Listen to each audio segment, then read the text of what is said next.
स्वागत है दोस्तों। आप सुन रहे हैं कहानी वार्ता। मैं हूं आप सबका दोस्त विक्रम। शुरू करते हैं कागजी शेर भाग 5। विकास मोदी दबे पांव बेआवाज आगे बढ़ रहा था। उसके नंगे पांव की आहट जरा भी नहीं उठ रही थी। हर तरफ सन्नाटा, गहरी खामोशी ही महसूस हो रही थी। आधे से ज्यादा रास्ता मोदी तय कर चुका था। कुछ दूरी पर ही वो बेडरूम था जिसमें उसका मोबाइल पड़ा था। मोदी आगे बढ़ा। बाईं तरफ रेलिंग थी जहां से नीचे देखा जा सकता था। मोदी पीछे ही रहा। नजरें रेलिंग के जंगले से होती नीचे गई तो उसे नींद में डूबा जगमोहन और पास में बैठा देवराज चौहान दिखाई दिया। मोदी फौरन पीछे हट गया कि कहीं नीचे वाला ऊपर न देखने लगे। अगर उसने देख लिया तो गड़बड़ हो जाएगी। वो फोन लेकर शायद उस स्टील वाले कमरे में ना पहुंच सके।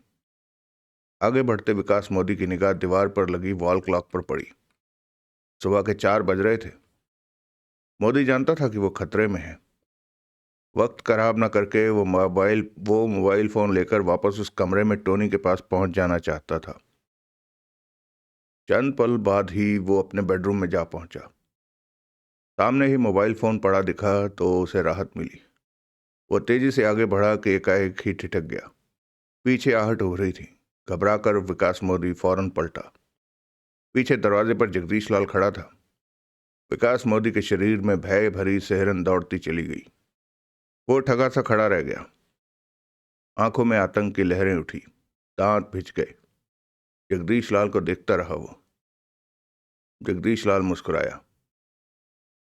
डरो मत, जगदीश लाल शांत स्वर में बोला। हम तुम्हें नुकसान पहुंचाने नहीं आए हैं।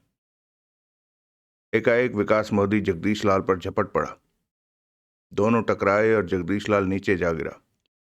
विकास मोदी नीचे गिरे जगदीश लाल को फांगता वापस भागा। तभी जगदीश लाल के हाथ विकास मोदी की पिंडली पर जा टिके। विकास मोदी के शरीर को झटका लगा और वह धड़ाक से नीचे जा गिरा। उसके होंठों से पीड़ा भरी कराह निकली। खुद को बचा तो लिया कलाइयां आगे रखकर, परंतु शरीर दर्द से भर उठा। पिंडली अभी भी जगदीश लाल के हाथ में थी। यार तू डरता क्यों है? जगदीश लाल मुस्कुरा कर बोला। हम तेरा बुरा करने नहीं आए हैं। तेरे को तो हम जानते भी नहीं। हम तो अपना रखा हुआ माल लेने आए। विकास मोदी ने अपनी पिंडली छुड़ानी चाहिए। मानेगा नहीं तू। तभी बाहर दौड़ते कदमों की आवाज आई। जगदीश लाल, देवराज चौहान का स्वर पास ही से सुनाई दिया। इधर बेडरूम में, जगदीश लाल ने गड़ा फाड़ कर कहा। 2 पलों के बाद ही देवराज चौहान वहां आ पहुंचा। अगला दृश्य। टोनी परेशान था। दांत भींच रहा था। चेहरे पर रह रहकर गुस्सा और विवशता भड़क उठती थी। स्क्रीन पर नजर आ रहे अपने पापा को देख रहा था वो। उसके पापा को पकड़ लिया गया था। एक कुर्सी पर बिठाकर जो इन लोगों का सबसे बड़ा लग रहा था, वो कुर्सी रखकर उसके पापा के सामने बैठ गया था। नींद में डूबे होने का बहाना करके जिसने उसके पापा को पकड़ा था, वो पास ही सतर्क खड़ा था। और जो नींद में था, अर्थात जगमोहन, वो भी जाग गया था और चुस्त दुरुस्त सा करीबी टहल रहा था। टोनी जानता था कि इन लोगों के हाथों से निकलकर पापा उसके पास नहीं आ सकते। टोनी ने दूसरी स्क्रीन पर निगाह मारी तो इसी स्टील वाले कमरे के बाहर एक व्यक्ति बसंता को बैठे देखा। यानी कि वो बाहर नहीं निकल सकता था। दांत भींचे टोनी देखने लगा कि उसके पापा के साथ क्या हो रहा है। अगला दृश्य। देवराज चौहान ने सिगरेट सुलगाई, कश लिया और विकास मोदी को देखा। मोदी एकटक कठोर निगाहों से देवराज चौहान को ही देख रहा था। तुम मुझे गुस्से से क्यों देख रहे हो? पूछते हुए देवराज चौहान के चेहरे पर छोटी सी मुस्कान उभरी। तुम इन लोगों के बड़े हो तो मेरे पास तुम्हें कुछ नहीं मिलेगा। मैं तुम्हें लूटने नहीं आया मैं, देवराज चौहान ने कहा। झूठ क्यों कहते हो? मैं ठीक कह रहा हूं कि तुम्हें लूटने नहीं आया मैं, देवराज चौहान ने शांत स्वर में कहा। सच बात तो ये है कि मैं लोगों को कभी भी नहीं लूटता। मेरी नज़रों में ये सरासर गलत काम है। मैं सिर्फ बड़ी बड़ी रकमें लूटता हूँ जो कि बड़े बड़े संस्थानों की होती हैं। इंश्योर्ड होती हैं वो रकमें। बैंक डकैतियाँ या वॉल्ट लूटता हूँ। तुम मुझे बेवकूफ़ बना रहे हो। मैं सच कह रहा हूँ। तुम्हारे सच को कौन सुनेगा? मैं नहीं मानता। देवराज चौहान मुस्कुराया। अगर तुम मुझे लूटने नहीं आए तो क्या करने आए हो यहाँ? मोदी ने तीखे स्वर में कहा। अपना रखा सामान लेने आए हैं। सामान? मोदी की आंखें सिकुड़ी। नोट। यहां पर हम अपने 80 करोड़ रखकर गए थे। 80 करोड़? आंखें सिकड़ी विकास मोदी की। देवराज चौहान ने सहमति में सिर हिलाया। कहाँ रखा? मैंने तो नहीं देखा। उसी स्टील के कमरे में कबाड़ के नीचे रखकर छिपा कर गए थे जहां तुम छिपे हुए हो। तुम्हारा बेटा छुपा हुआ है। उसे लेने आए तो तुम अपने बेटे के साथ वहां छिप गए। हमारा आगे बढ़ना रुक गया, वरना हम कब के अपनी दौलत लेकर वहां से चले गए होते। विकास मोदी देवराज चौहान को देखता रहा। जल्दी कर, जगमोहन बोला। तूने हमारी पूरी रात खराब कर दी। मोदी ने जगमोहन को देखा, फिर देवराज चौहान पर नजरें टिका दी। तुम झूठ बोल रहे हो। नहीं, मैं सच। झूठ बोल रहे हो तुम। उस कमरे में कहीं भी कोई पैसा नहीं है। मोदी ने विश्वास भरे स्वर में कहा। हमने उसी स्टील वाले कमरे में पैसा रखा नहीं रखा? देवराज चौहान ने उसे घूरा। मुझे तो लगता है इसे पैसा मिल गया है, जगदीश लाल तीखे स्वर में बोला। इतनी दौलत देखते ही इसकी नीयत खराब हो गई है। सारा माल खुद हड़प लेना चाहता है। ऐसी कोई बात नहीं है, मोदी दृढ़ता भरे स्वर में कह उठा। तो फिर कैसी बात है? जगदीश लाल ने उसकी आंखों में झांका। सच बात तो यह है कि तुम लोगों ने वहां एक पैसा भी नहीं रखा। रखा है। हम। कहां से आया इतना पैसा तुम लोगों के पास जो यहां रख दिया? विकास मोदी ने तीखे स्वर में पूछा।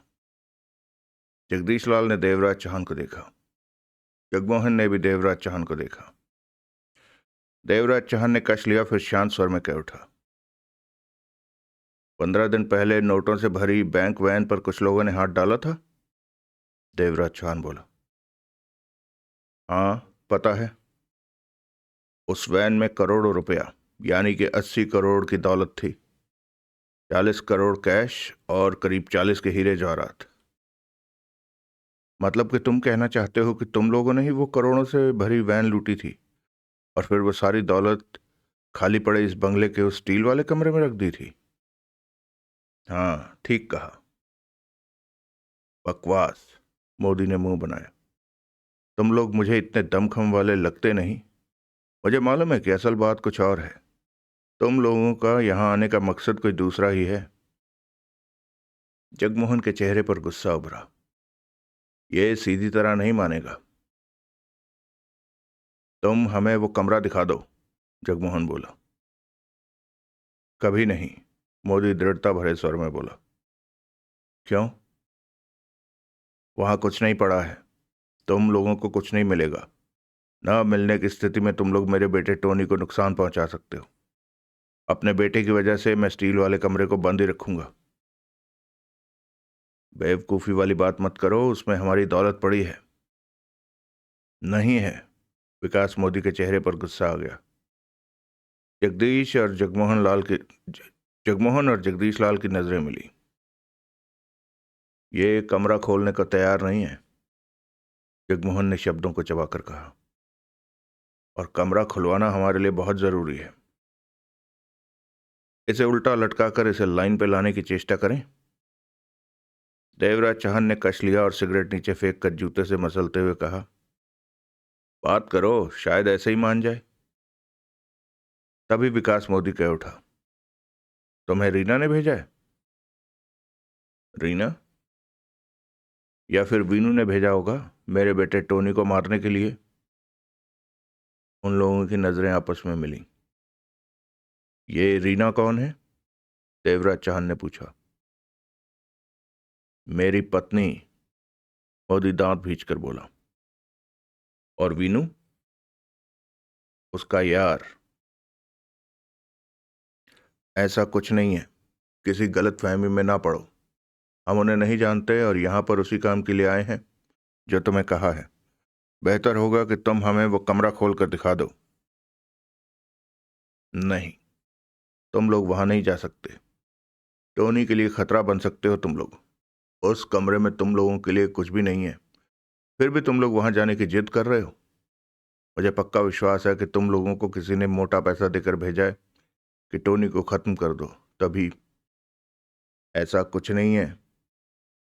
मैं तुम लोगों की बात का यकीन किसी भी हाल में नहीं करूंगा। इसकी तो सुई अटक गई, जगदीश लाल बोला। जगमोहन उखड़ी नजरों से विकास मोदी को देख रहा था। अगर तुमने हमारी बात नहीं मानी तो हम तुम्हें गोली मार देंगे, जगदीश लाल बोला। कुछ भी करो, मैं अपने बेटे की जान खतरे में नहीं डालूंगा, मोदी ने दृढ़ स्वर में कहा। तीनों ने एक दूसरे को देखा। क्या किया जाए? जगमोहन ने देवराज चौहान से पूछा।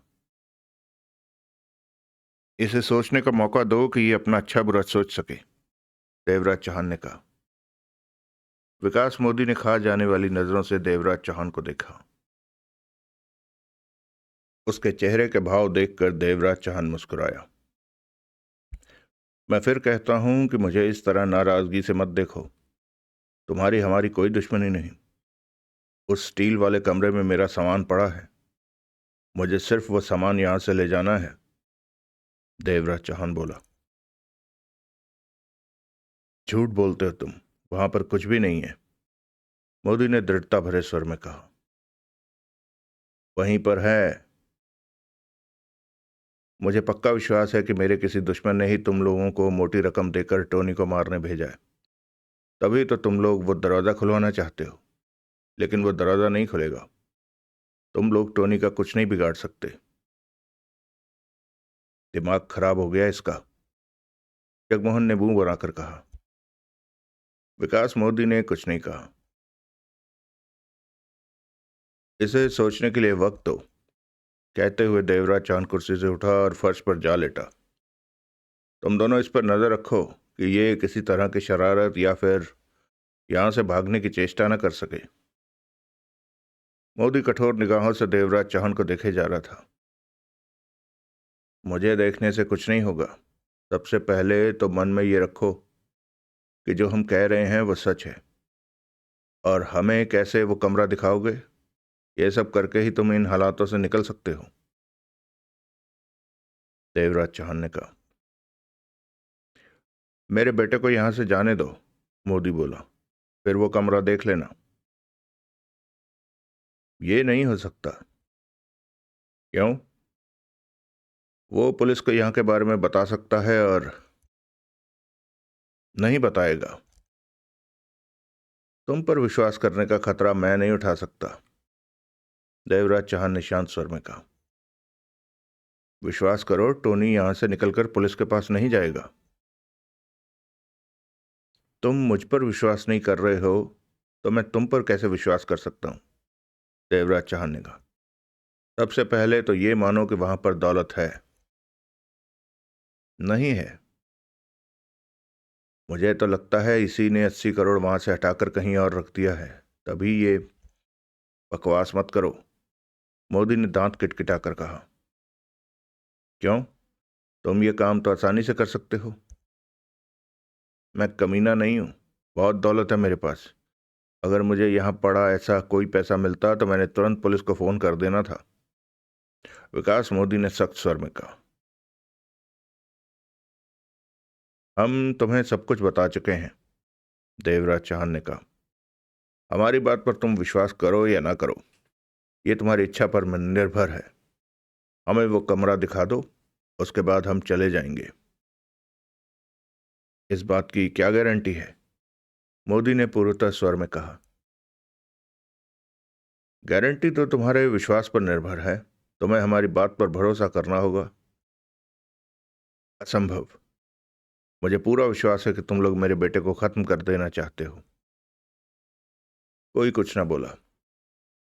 देवराज चौहान ने फर्श पर लेटे लेटे आंखें बंद कर ली। कुर्सी पर बैठे विकास मोदी की नजरें इधर उधर घूमने लगी। उसके चेहरे पर बेचैनी थी। चंद क्षणों बाद ही उसकी निगाह कुछ दूर दीवार में गुप्त तौर पर लगे वीडियो कैमरे के लेंस पर जा टिकी। मोदी जानता था कि टोनी उसे देख रहा होगा। टोनी, मोदी ने ऊंचे स्वर में पुकारा। जवाब में कोई आवाज नहीं आई। टोनी, मोदी ने पुनः पुकारा। पापा। टोनी का मध्यम सा स्वर दीवार में लगे नन्हे से स्पीकर से निकलकर सुनाई दिया। देवराज चौहान ने आंखें खोली और मोदी को देखने लगा। जगमोहन और जगदीश लाल की नजरें मिली। तुमने सुना ये क्या कह रहे हैं? मोदी ने गंभीर स्वर में कहा। हाँ पापा। देखो वहां, क्या उस कमरे में कुछ पड़ा है? चंद पलों की चुप्पी के बाद टोनी की आवाज आई। आप लोगों की बातें सुनते ही मैंने ये कमरा देख लिया था। कुछ मिला? नहीं, यहां कबाड़ जैसा सामान तो पड़ा है, लेकिन रुपए पैसे के नाम पर 2-3 चमकते पत्थर मिले हैं। शायद वो हीरे हैं। मैं हीरों को ठीक से पहचानता नहीं। देवराज चौहान उठ बैठा। हीरे मिले हैं? जगमोहन ने पूछा। टोनी की आवाज नहीं आई। जवाब दो, हीरे मिले हैं? टोनी तुम्हारी बात का जवाब नहीं देगा, मोदी शांत स्वर में बोला। जगमोहन ने व्याकुलता भरी नजरों से मोदी को देखा। वो कहता है कि वहां उसे 2-3 चमकते पत्थर यानी कि हीरे मिले हैं। तुम्हें उसकी बात का यकीन करना चाहिए, मोदी ने कहा। वहां पर 40 करोड़ के हीरे जवाहरात हैं, 2-3 हीरे नहीं, जगमोहन ने तेज स्वर में कहा। तो क्या टोनी झूठ बोल रहा है? वहां 40 करोड़ रुपया कैश पड़ा है। होता तो टोनी अवश्य बताता। क्या बकवास कर रहे हो? जगमोहन उखड़ा। वहां बकवास तुम कर रहे हो। अगर वहां कुछ होता तो टोनी को जरूर मिला होता। जगमोहन ने दांत पीसते हुए विकास मोदी को देखा। यूं क्यों नहीं कहते कि तुमने वहां से पहले ही सब कुछ हटा दिया है? जगमोहन ने खा जाने वाले स्वर में कहा। मैं क्या चोर हूं? तो क्या साधु हो? मोदी गुस्से से उसे देखने लगा। पैसे की जरूरत सबको रहती है, बेशक वह साधु ही क्यों ना हो, जगमोहन ने उसी अंदाज में कहा। मोदी घूरता रहा जगमोहन को, फिर बोला, तुम्हारे दांत तोड़ देता इस बात पर, लेकिन यहां मैं फंसा हुआ हूं, कुछ कर नहीं सकता। प्यार से बात कर रहे हैं तभी चौड़ा हो रहा है, जगमोहन ने गुस्से से कहा। दो ठुकी तो डंडे की तरह सीधा हो जाएगा। मुझे भी यही लगता है कि माल इसी ने पार कर दिया है, जगदीश लाल हताशा भरे स्वर में कह उठा। मोदी दांत भींचे रहा। नाम क्या है तुम्हारा? देवराज चौहान ने पूछा। विकास मोदी। कान खोलकर सुन ले, देवराज चौहान ने शांत स्वर में कहा। वहां हमने 80 करोड़ की दौलत रखी थी। रखी होगी? होगी नहीं, रखी थी। उन हीरों का वहां से मिलना यही साबित करता है। विकास मोदी कुछ नहीं बोला। तूने वहां से हटा दिया है माल? देवराज चौहान ने पूछा। नहीं, मुझे इस बारे में कुछ नहीं पता। तो कहां गया? कोई ले गया होगा। किसी को क्या पता कि हम यहां पर कुछ रख रहे हैं। तुम्हारे मामले का जवाब मैं कैसे दे सकता हूं, मोदी ने उखड़े स्वर में कहा। देवराज चौहान ने उसकी आंखों में झांका। अगर 80 करोड़ को तूने छेड़ा है तो हमारे हवाले कर दे, वरना बाद में। मैंने उस पैसे को नहीं देखा, अगर तुमने वहां रखा था तो। ठीक है बेटे, जगमोहन ने कल्पे स्वर में कहा। अगर हमें इस बात का जरा भी एहसास हुआ कि तूने पैसे पर हाथ डाला तो तेरे बेटे को चांदनी चौक में लटका दूंगा। चांदनी चौक? मोदी के होंठों से निकला। हाँ, दिल्ली वाला चांदनी चौक। वही। इस दुनिया में एक ही चांदनी चौक है और वो दिल्ली वाला ही है। मोदी ने जगमोहन को खा जाने वाली निगाहों से देखा, फिर ऊंचे स्वर में बोला, टोनी। Yes papa. वो कमरा एक बार फिर अच्छी तरह से देखो, कहीं। मैं कई बार देख चुका हूं, यहां कुछ भी नहीं है। टोनी की आवाज सुनाई दी। क्या वहां कुछ रखा हो सकता है? मोदी ने पूछा। इस बारे में मैं नहीं बता सकता कुछ, क्योंकि मैंने पहले कभी यह कमरा नहीं देखा था। हम तो नए आए हैं। विकास मोदी कुछ नहीं बोला। पापा, टोनी की आवाज सुनाई दी। क्या है? इन्हें यह कमरा देख लेने दीजिए। नहीं, ये हमारे किसी दुश्मन के भेजे भी हो सकते हैं। ये सब बातें इनकी चाल हो सकती है। इनका मकसद तुम्हें खत्म करना भी हो सकता है। तुम किसी भी कीमत पर दरवाजा नहीं खोलोगे और बाहर नहीं निकलोगे। ठीक है पापा। विकास मोदी परेशान नजर आने लगा था। तेरा बेटा अब तेरी वजह से मरेगा, हमारी वजह से नहीं। जगमोहन कठोर स्वर में बोला। क्या मतलब? अपने बेटे को तू इस तरह कब तक बंद रखेगा? इस तरह तो वो मर जाएगा। विकास मोदी होंठ भींचे उसे देखता रहा। इसे बिठाए रखो, नजर रखो इस पर। बहुत जल्दी ये फैसला लेगा कि उस कमरे को खोल दिया जाए। देवराज चौहान ने कहा। इसके पास दूसरा रास्ता भी नहीं है। अगला दृश्य। घंटा भर देवराज चौहान गहरी नींद में रहा। फिर जब आंख खुली तो बाहर भोर का उजाला फैल रहा था। उसने विकास मोदी को देखा, जो कि कुर्सी पर बैठा हुआ था। पास में जगमोहन और बसंता मौजूद थे। जगदीश लाल कहाँ है? देवराज चौहान ने पूछा। ऊपर, स्टील वाले कमरे के बाहर। देवराज चौहान ने सिगरेट सुलगाई और उठ खड़ा हुआ। शांति छाई हुई थी वहां। विकास मोदी की आंखों में नींद थी, सुर्ख हो रही थी आंखें। चेहरे पर गुस्सा था। एकाएक वो कह उठा, तुम ठीक नहीं कर रहे। मुझे वो कमरा दिखाओ, उसके बाद मैं जाने की सोचूंगा। देवराज चौहान ने कहा। कभी नहीं। तुम खामखा हम पर शक करके अपनी और मेरी परेशानी बढ़ा रहे हो। देवराज चौहान कश लेकर बोला। हमारा इरादा तुम्हें नुकसान पहुंचाने का जरा भी नहीं है। हमारा तुम्हारा कभी कोई मतलब नहीं रहा। तुम चाहते हो कि मैं तुम पर विश्वास कर लूं? करोगे तो ठीक रहेगा। मुझसे पागलों वाली बातें मत करो। देवराज चौहान ने जगमोहन को देखा। मैं बंगले की तलाशी लेता हूं। हो सकता है पहले ही 80 करोड़ की दौलत नजर आ गई हो और वहां से हटाकर उस दौलत को इसने कहीं और ठिकाने लगा दिया हो। इसने ऐसा ही किया होगा। जगमोहन ने मोदी को घूरा। मोदी के चेहरे पर विशाले भाव उभरे। कहीं छिपी दौलत मिल जाए तो मुझे जरूर बताना, व्यंग भरे स्वर में कहा मोदी ने। देवराज चौहान वहां से हटकर सीढ़ियों की तरफ बढ़ गया। मोदी ने जगमोहन और बसंते को देखा। कुछ पल चुप्पी में बीते। फिर विकास मोदी ने कैमरे की तरफ देखते हुए आवाज लगाई। टोनी। जवाब में कोई आवाज नहीं आई। टोनी। मोदी ने पुनः आवाज लगाई, किंतु टोनी की तरफ से जवाब नहीं आया।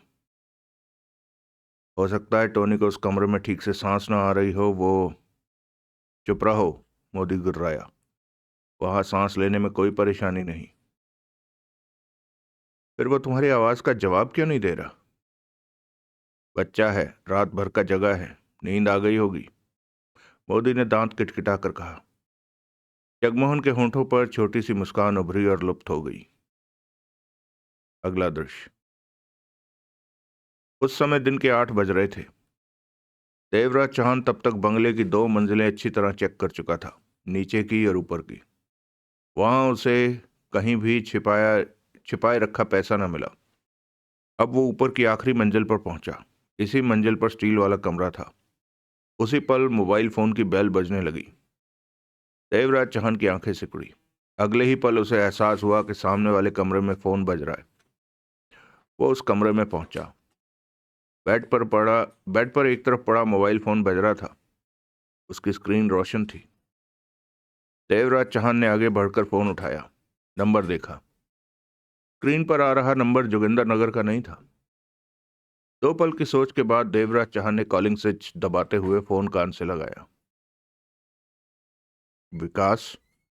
रीना मोदी की आवाज कानों में पड़ी। मैं सारी रात ठीक से नींद नहीं ले पाई। तुम्हारी बातें ही सोचती रही। अगर तुम मेरे साथ नहीं रहना चाहते तो मत रहो। तुम्हारे साथ रहने के लिए मैं तुमसे जबरदस्ती नहीं करूंगी, लेकिन मुझ पर यह इल्जाम मत लगाओ कि मेरा संबंध किसी और से है। देवराज चांद सोचों में घिरा चुप रहा। तुमने टोनी को भी मेरे खिलाफ कर दिया है। यह अच्छी बात नहीं है। मैं अपनी शूटिंग कैंसिल करके आ रही हूँ। विमान की टिकट बुक करा ली है। 11 बजे से पहले तुम्हारे पास आ जाऊंगी। तुमसे कई बातें करनी है। टोनी से भी मिलना है। वो तो आज स्कूल गया होगा। यह सो रहा है। अब जवाब देना जरूरी था। आप मिसेज विकास मोदी बोल रही हैं? देवराज चौहान ने शांत स्वर में पूछा। चुप्पी से उभरी हुई फोन लाइन पर। कौन हो तुम? रीना मोदी के गहरी सांस लेने की आवाज आई। ये फोन मेरे पति का। यस मैडम, मैं। वो ठीक तो है? रीना मोदी की आवाज में परेशानी आ गई थी। खास चिंता की बात नहीं। चोट ज्यादा नहीं आई है। वो क्या हुआ विकास को? रीना मोदी का तेज स्वर देवराज चौहान के कानों में पड़ा। सीढ़ियों से गिर गए थे। ओह गॉड। आप कौन हैं? डॉक्टर। डॉक्टर चौहान। देवराज चौहान का लहजा सामान्य था। चिंता मत कीजिए। अब मोदी साहब बिल्कुल ठीक है। घंटे भर में होश आ जाएगा।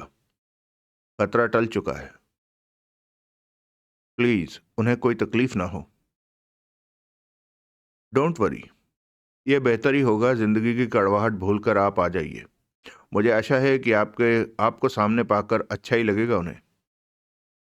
ना भी अच्छा लगे तो भी कोई बात नहीं। आप अपना फर्ज पूरा करेंगी।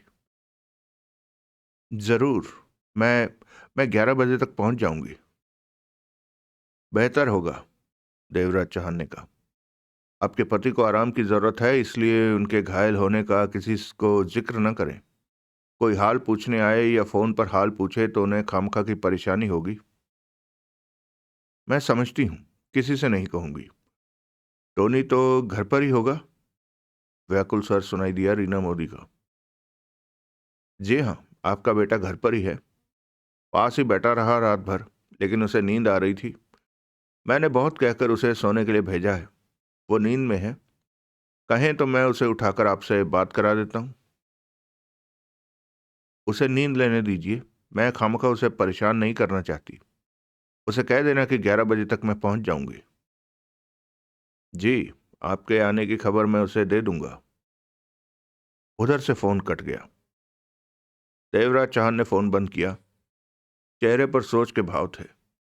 विकास मोदी की पत्नी भी यहां आ जाती है तो मोदी पर दबाव डाला जा सकता है कि वो उस कमरे का दरवाजा खोलने के लिए टोनी को कह दे। ये काम कब का हो चुका होता अगर मोदी के मन में खामखा का वहम ना आता कि वे उसके बेटे को नुकसान पहुंचा सकते हैं। अगला दृश्य। 10 बज गए थे।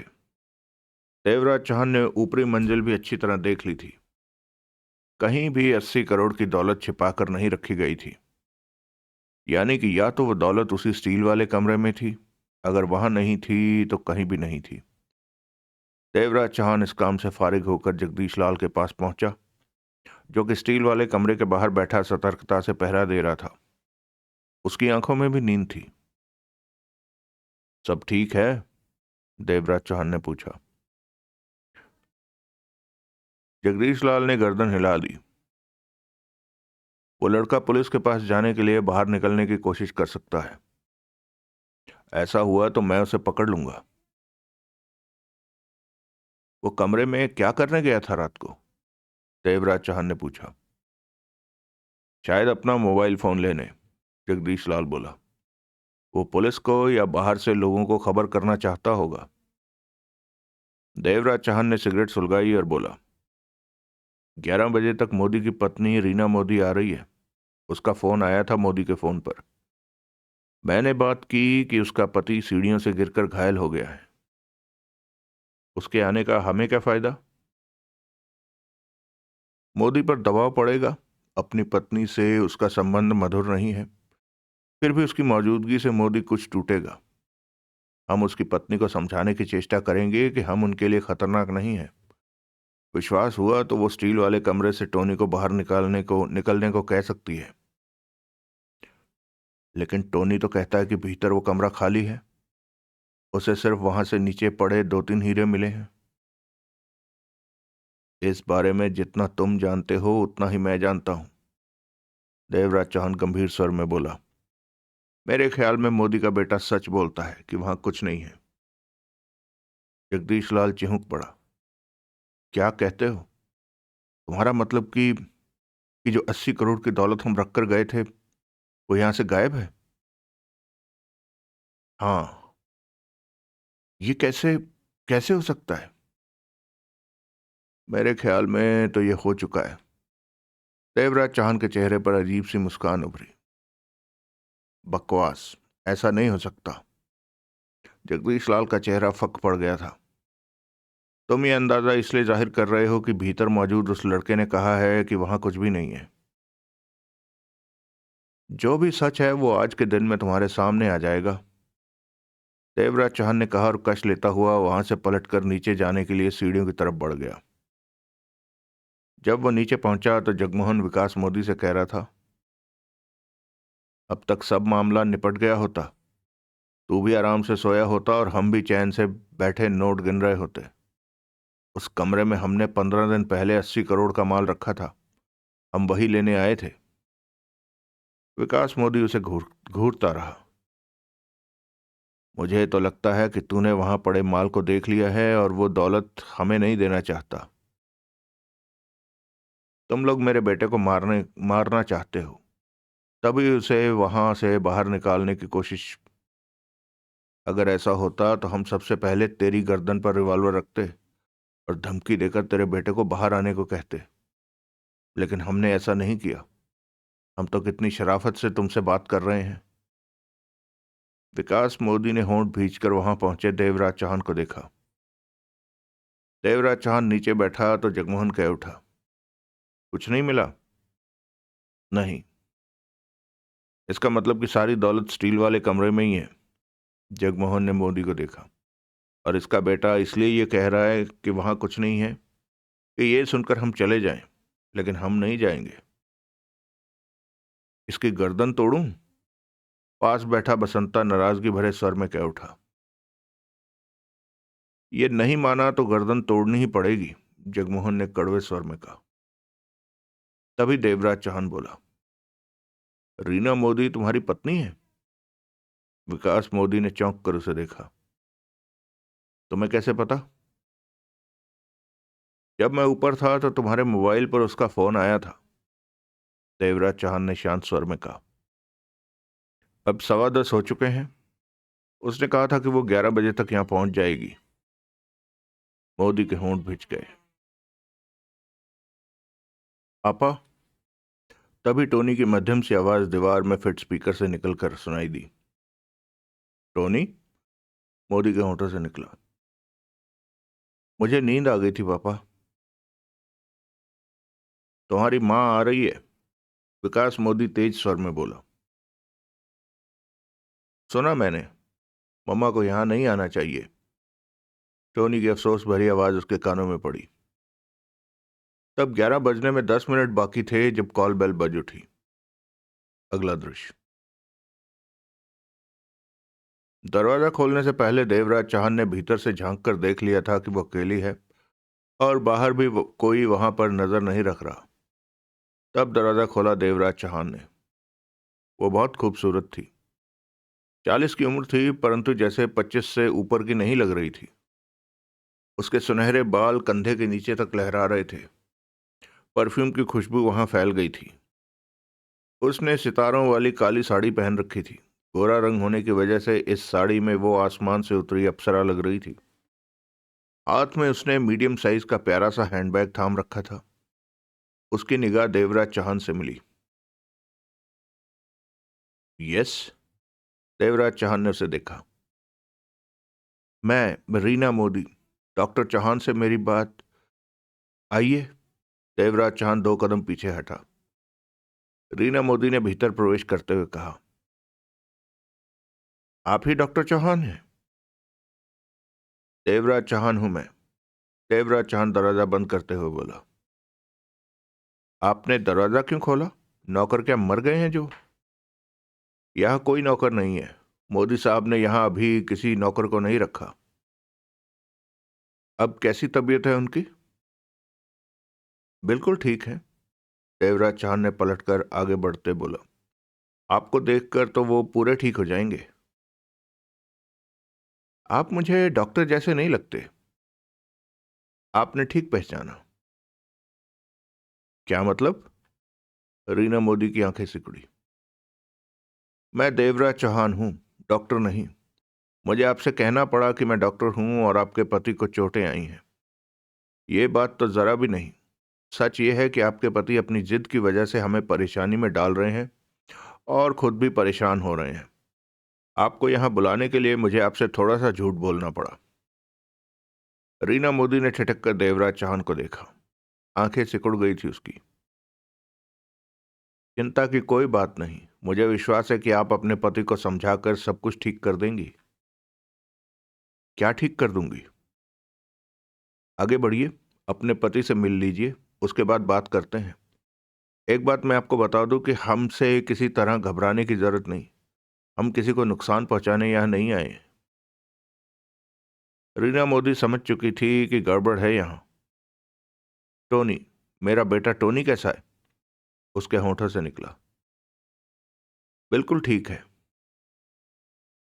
रीना मोदी घबराई सी आगे बढ़ी और ऊंचे स्वर में बोली, विकास, टोनी, कहाँ हो तुम दोनों? मैं कहते कहते वो चुप हो गई। चंद कदमों की दूरी पर उसे मोदी दिखाई दिया। कुर्सी पर बैठा था वो। पास में जगमोहन और वसंता सतर्क अंदाज में फर्श पर बैठे थे। रीना मोदी को सामने देखकर विकास मोदी के होंठ भिज गए। क्या हो रहा है यहां? रीना मोदी के होंठों से निकला। तुम यहां क्यों आई? मुझे इसने, रीना मोदी ने देवराज चौहान की तरफ इशारा किया, कहा कि तुम सीढ़ियों से गिर गए हो। इसने ऐसा कहा भी तो तुम्हें यहां आने की क्या जरूरत थी? सख्त स्वर में कहा विकास मोदी ने। रीना मोदी ने उलझन भरी नजरों से इधर उधर देखा। टोनी कहाँ है? रीना मोदी के होंठों से निकला। विकास मोदी होंठ भीचे उसे देखता रहा, फिर ऊंचे स्वर में बोला, टोनी। पापा। स्पीकर से निकलकर टोनी की आवाज आई। रीना मोदी ने चौंक कर आसपास देखा। अपनी मां से कह दो कि तुम ठीक हो। लेकिन तुम कहाँ हो? सॉरी, अपनी मां से कह दो कि तुम ठीक हो। मैं ठीक हूं मम्मा। लेकिन तुम कहाँ हो? इसी बंगले के एक कमरे में। आप सबको देख रहा हूं मैं। टोनी की आवाज सुनाई दी। लेकिन ये सब हो क्या रहा है? मैं, पापा से पूछो। रीना मोदी ने विकास मोदी को देखा। क्या हो रहा है बताओ मुझे। विकास मोदी कठोर निगाहों से उसे देखता रहा। चुप क्यों हो? मेरी बात का जवाब दो। मेरे ख्याल से अब तुम ड्रामा कर रही हो, विकास मोदी ने शब्दों को चबाकर कहा। ड्रामा? रीना मोदी की आंखें सिकुड़ी। हाँ, पहले तुमने अपने इन लोगों को भेजा। जब देखा कि बात नहीं बन रही तो खुद आ गई कि बात नहीं बन रही। रीना मोदी अजीब से स्वर में बोली, क्या बात नहीं बन रही? जिस काम के लिए तुमने इन्हें भेजा है। किस काम के लिए भेजा है? विकास मोदी उसे खा जाने वाली नजरों से देखता रहा। रीना मोदी भी कुछ ऐसी ही नजरों से उसे देख रही थी। चुप क्यों हो गए विकास? बोलो, तुम कुछ कहने जा रहे थे। रीना मोदी की आवाज में तीखापन आ गया। विकास मोदी कुर्सी पर बैठा सख्त नजरों से उसे देखता रहा, फिर बोला, तुम वीनू के साथ शादी कर सकती हो, मुझे कोई एतराज नहीं। ये बात मैं पहले भी कह चुका हूं। अच्छा, तो तुम्हें मालूम है कि मैं वीनू के साथ शादी करना चाहती हूँ? हाँ, मुझे तो मालूम नहीं था। ये बात मुझे तुमसे पता चली, रीना मोदी ने कड़वे स्वर में कहा। लेकिन मैंने ऐसा कुछ भी नहीं सोच रखा। मेरा जरा भी इरादा नहीं तुम्हें छोड़कर किसी से शादी करने का। अगर तुम इन्हीं गलत फहमियों में फंसे रहे और हमारा तलाक हो गया तो दोबारा शादी करने की मैं गलती नहीं करूंगी। मुझे लगता है ज्यों ज्यों तुम्हारी उम्र बढ़ती जा रही है तुम्हारा विश्वास कम होता जा रहा है। तुम गलत ढंग से सोचने लगे हो। फिल्मों में काम करने वालों को झूठी बातें उड़ फिल्मों में काम करने वाले लोगों की झूठी बातें उड़ती रहती हैं। उस पर विश्वास करना मूर्ख लोगों का काम होता है। तुम मुझे मूर्ख कह रही हो? विकास मोदी गुस्से से बोला। क्यों नहीं कहूंगी, तुम महामूर्ख हो। क्या मैं अपने परिवार को छोड़कर किसी दूसरे का हाथ थामूंगी? मुझे तो तुम्हारे ही इरादे ठीक नहीं लग रहे, रीना मोदी ने कड़वे स्वर में कहा। क्या मतलब? रीना मोदी विशाल बंगले पर नजर मारकर कह उठी। बहुत शानदार बंगला खरीदा है अपने रहने के लिए। क्या तुम यहां दूसरी औरत को लाना चाहते हो? रीना, क्या वो औरत मुझसे ज्यादा खूबसूरत है या कम उम्र की है? कुछ तो खासियत होगी ही। बकवास बंद करो। विकास मोदी का चेहरा गुस्से से लाल हो गया। रीना मोदी कुछ कहने लगी कि जगमोहन कह उठा। तुम दोनों ये क्या कर रहे हो? हम यहां पर तुम लोगों के झगड़े सुलझाने नहीं आए। रीना मोदी ने जगमोहन को देखा। चेहरे पर आए भावों को सामान्य करने लगी। विकास मोदी के चेहरे पर क्रोध नाच रहा था। रीना मोदी ने देवराज चौहान को देखा। तुम बताओ मिस्टर चौहान कि यहां पर क्या हो रहा है। ये बातें अब मुझे मालूम हो जानी चाहिए। देवराज चौहान ने रीना मोदी को देखा, फिर कह उठा। बात शुरू करने से पहले मैं अपने बारे में बता देना चाहता। यह झूठा है, बकवास करता है, विकास मोदी ने कहना चाहा। तुम चुप रहो, रीना मोदी ने उसे घूरा। मैं तुमसे बात नहीं कर रही। विकास मोदी दांत भींचकर रीना मोदी को घूरने लगा। तुम कैसे दिमाग के हो मैं जानती हूं। वीनू मेरे भाई जैसा है और तुम कैसी सोच रखते हो उसके बारे में मैं तुम्हें अच्छी तरह जानता हूं, विकास मोदी कड़वे स्वर में बोला। मुझे जानते होते तो बात ही क्या थी। तुम्हारे दिमाग में तो शक के कीड़े घूमते रहते हैं। विकास मोदी ने उसे भस्म कर देने वाली नजरों से देखा। तुम क्या कह रहे थे? रीना मोदी ने देवराज चौहान को देखा। मेरा नाम देवराज चौहान है। मैं डकैतियां डालता हूं। क्या? डकैतियां? रीना मोदी की आंखें सिकुड़ी। हाँ, मैं। तुम कहीं वही डकैती मास्टर देवराज चौहान तो नहीं? मालूम नहीं तुम किसकी बात कर रही हो, देवराज चौहान ने कहा। मैं। तुम तुम वही हो। मैंने पहचान लिया तुम्हें। डायरेक्टर ने मुझे तुम्हारी तस्वीर दिखाई थी। तस्वीर तुम्हारी कुछ पुरानी अवश्य थी, लेकिन वो तुम्हारी ही तस्वीर थी। डायरेक्टर ने मेरी तस्वीर तुम्हें क्यों दिखाई? मैं एक ऐसी फिल्म करने जा रही हूं जो कि डकैती पर है। फिल्म की कहानी तुम्हारी डकैती पर ही है। तुमने कहीं पर रॉयल वॉल्ट में डकैती की थी। वो सारी योजना अखबार में आई थी तो डायरेक्टर ने उसी योजना पर फिल्म की कहानी बना ली। ओ माय गॉड, डायरेक्टर तो कभी यकीन नहीं करेगा कि मैं तुमसे मिली हूं देवराज चौहान। देवराज चौहान ने सिगरेट सुलगाकर कस लिया। विकास मोदी कठोर निगाहों से रीना मोदी को घूर रहा था। रीना मोदी तो इस वक्त सिर्फ देवराज चौहान को देख रही थी। मुझे डायरेक्टर ने बताया था कि तुम कितने तेज दिमाग के हो और मैं जो कहने जा रहा था वो कहूं, देवराज चौहान ने टोका। हाँ हाँ, क्यों नहीं। वो बहुत खुश थी। 15 दिन पहले मैंने अपने साथियों के साथ मिलकर 80 करोड़ के नोटों से भरी बैंक वैन उड़ाई थी। 80 करोड़? Oh my God. वो 80 करोड़ 40 नकद और 40 हीरे जवाहरातों के रूप में था। हम जानते थे कि इस छोटे से शहर में उस सारी दौलत को लेकर निकल जाना कठिन हो जाएगा। वैन को फौरन पहचान लिया जाएगा, बेशक वो जोगिंदर से बाहर ही क्यों ना निकल गई हो।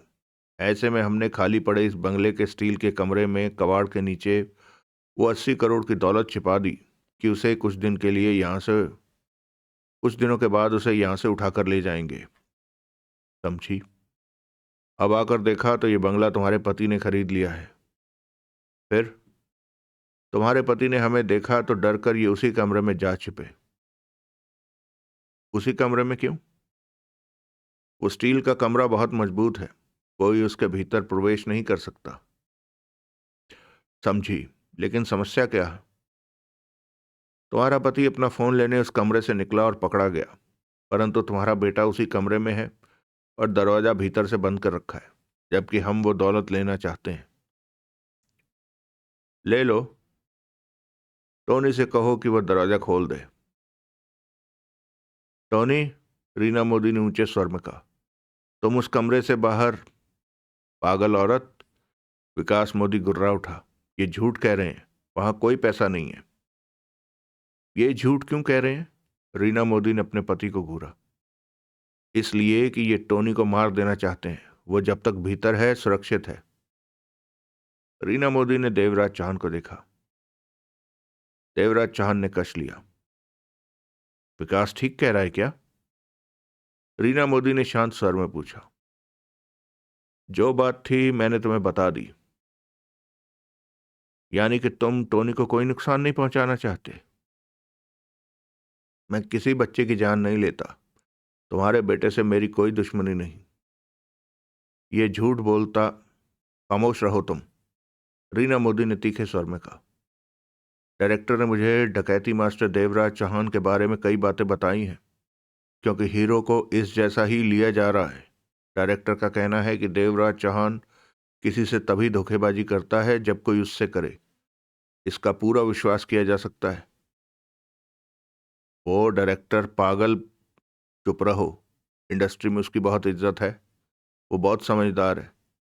देवराज चौहान के बारे में जानने में उसने कई महीने लगा दिए।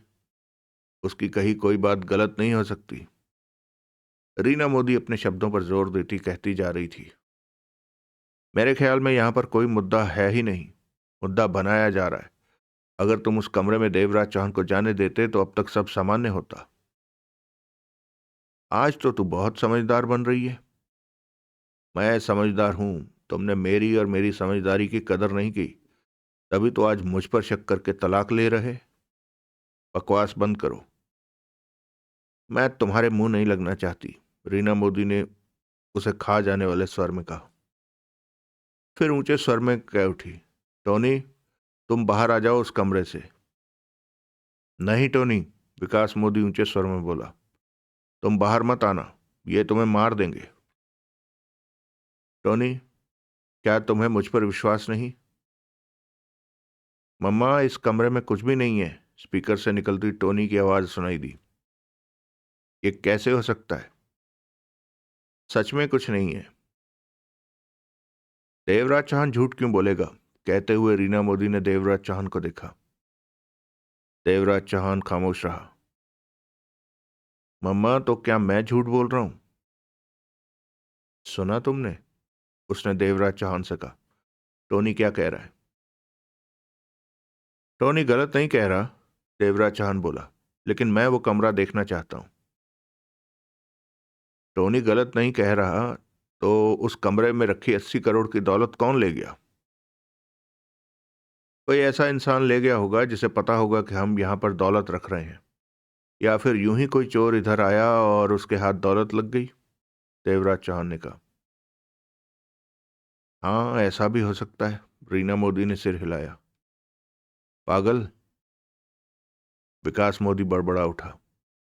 तभी रीना मोदी ऊंचे स्वर में बोली, टोनी, तुम बाहर आ जाओ।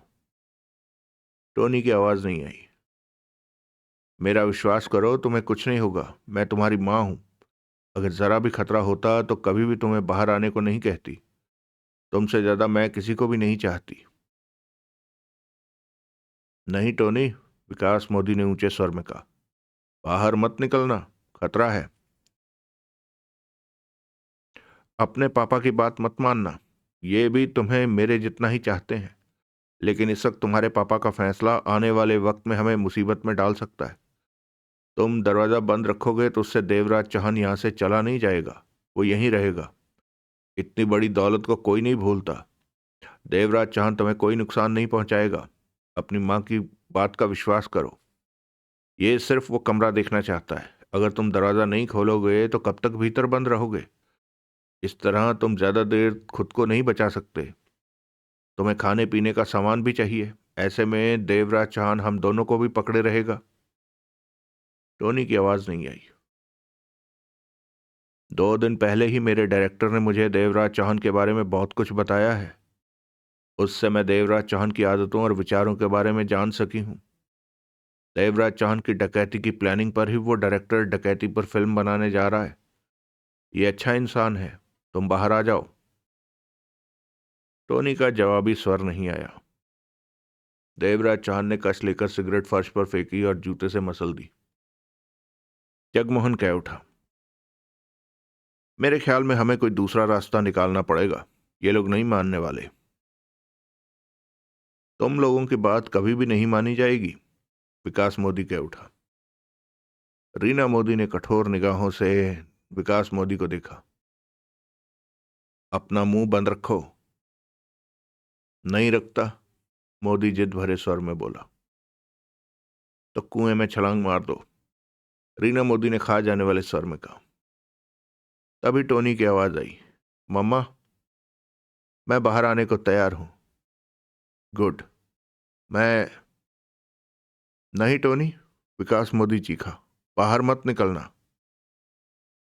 टोनी बाहर आएगा, रीना मोदी गुस्से से बोली। पापा, टोनी की आवाज आई, मैं अब ज्यादा देर भीतर नहीं रह सकता। यह सिलसिला न जाने कब तक चलेगा। मुझे बाहर आ जाना चाहिए। मम्मा ठीक कहती है। पागल मत बनो टोनी, तुम बाहर नहीं। पापा, टोनी की आवाज सुनाई दी। मुझे पूरा विश्वास है कि मम्मा ठीक कहती है।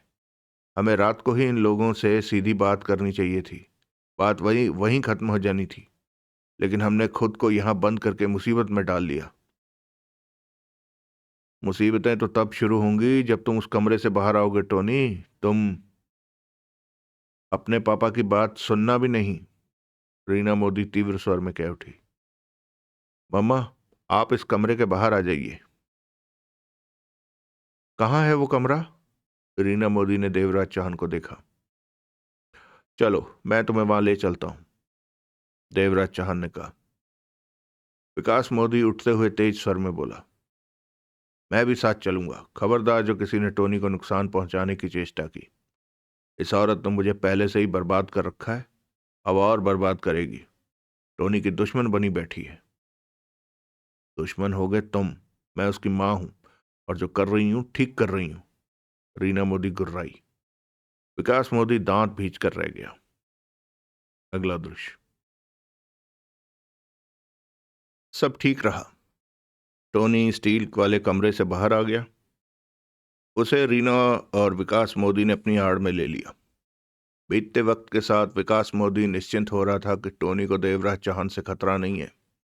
देवराज चौहान, जगमोहन और जगदीश लाल ने स्टील वाला कमरा छान मारा। वहां पर 80 करोड़ तो क्या, 80 रुपए भी नहीं थे। देवराज चौहान के माथे पर बल उभरे। जगमोहन और जगदीश लाल तो हक्के बक्के रह गए वहां दौलत ना पाकर। कहाँ गया सारा पैसा और वो हीरे जवाहरात? जगदीश के होंठों से निकला। तू ही तो रोज इस बंगले को आकर देखता था, जगमोहन ने कहना चाहा। मैं भीतर आकर हर बार नोटों पर हाथ तो फेरता नहीं था, जगदीश लाल झल्लाया। बाहर से बंगले पर नजर मार जाता था कि ठीक है, कभी बंगले के भीतर का फेरा लगा लेता था। शुरू शुरू के 5-7 दिनों में इस कमरे में भी आकर झांका, जैसे हम उन लोहे के ट्रंकों को ढांप कर गए थे। यहाँ कबाड़ से वैसे ही सब ढका हुआ था। इसके अलावा मैं और क्या करता? जगमोहन होंठ भींच कर रह गया। देवराज चौहान कमरे से बाहर आया। सामने ही रीना और विकास टोनी के साथ खड़े थे। वो हीरे कहाँ हैं जो तुम्हें मिले थे? वो तो अब मेरे हैं, टोनी बोला। तुम ले लेना, देवराज चौहान बोला। मैं उन्हें देखना चाहता हूं। टोनी ने अपनी मां को देखा। दिखा दो, रीना मोदी बोली। टोनी ने जेब में हाथ डालकर दो मटर के दाने जैसे कुछ बड़े और एक अखरोट के साइज का हीरा निकाल कर देवराज चौहान को दिखाया। उन हीरों पर निगाह पड़ते ही देवराज चौहान की आंखें सिकुड़ी। ये तो उन्हीं में से हैं, पास आ चुका जगमोहन बोला। हाँ, जगदीश लाल भी कह उठा, ये हीरे उन्हीं में से हैं। देवराज चौहान ने दोनों पर निगाह मारी। ये हीरे मुझे दो, टोनी बोला। रुक जरा, जगमोहन बोला, अभी बात करने दे। तू हीरे मेरे से लेना। टोनी सिर हिलाकर रह गया। हमने, देवराज चौहान गंभीर स्वर में कह उठा, यहां पर 40 करोड़ नकद और 40 करोड़ के हीरे काले रंग के ट्रंकों में रखे थे, जिन पर हमने कबाड़ डाल दिया था, परंतु अब यहां कुछ भी नहीं है। कोई 80 करोड़ की सारी दौलत ले गया है।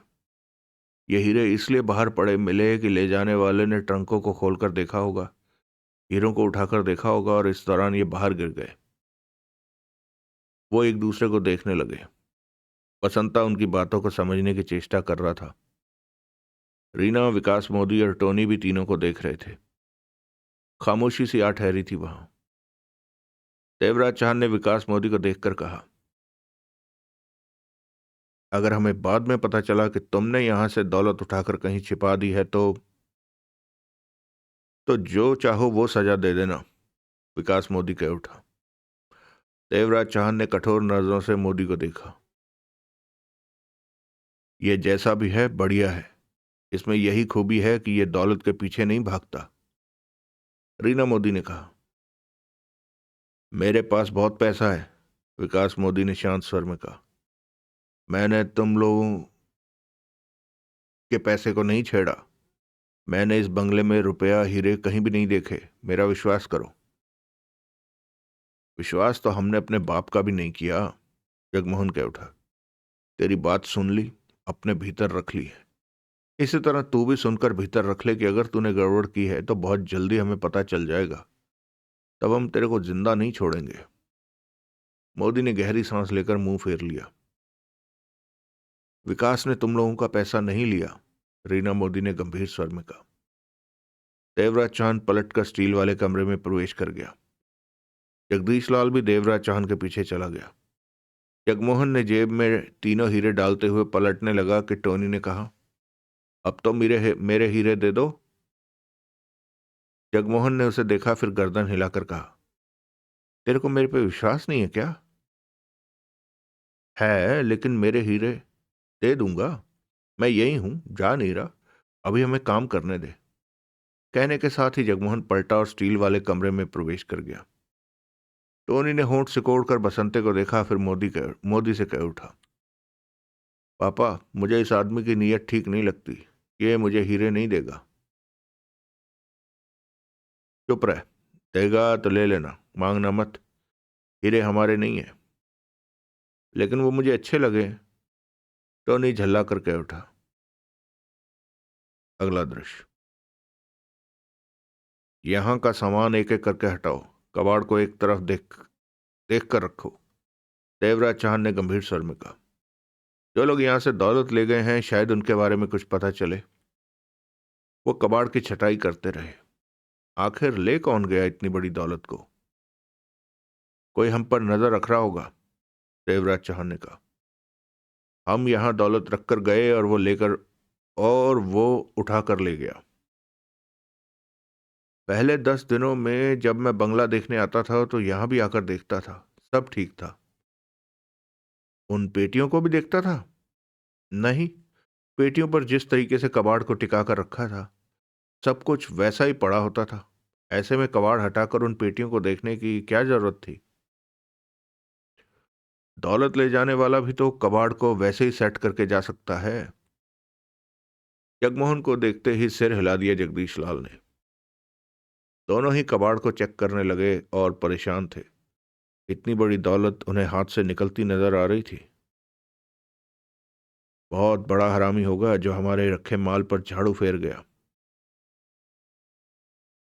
3 घंटों में देवराज चौहान, जगमोहन और जगदीश लाल ने स्टील वाले कमरे का जर्रा जर्रा देख लिया, परंतु ऐसा कुछ भी नजर न आया कि जिससे पता चले कि वहां रखी दौलत ले कौन गया। रीना, विकास मोदी और टोनी को कमरे के बाहर ही बिठाए रखा बसंते ने। वो एक एक करके कमरे से बाहर निकले। जगमोहन और जगदीश लाल परेशान नजर आ रहे थे। देवराज चौहान के चेहरे पर गंभीरता थी। वो सोचों में डूबा लग रहा था। हम जा रहे हैं, देवराज चौहान ने विकास मोदी और रीना को देखकर कहा। हमारा रखा पैसा कोई ले गया है। वो पैसा तुम्हारे पास से ना निकले, जगदीश लाल ने कहा। मेरा उस पैसे से कोई मतलब नहीं, ना तो उसे मैंने देखा है और ना ही रखा है, विकास मोदी बोला। अगर सच कह रहे हो तो तुम्हारी सेहत ठीक रहेगी, जगदीश लाल ने कहा। यहां जो कुछ भी हुआ उसके बारे में तुम्हारा इरादा पुलिस को बताने का तो नहीं है? ये क्यों बताएगा? रीना मोदी फौरन बोली। क्यों विकास, जवाब दो इन्हें।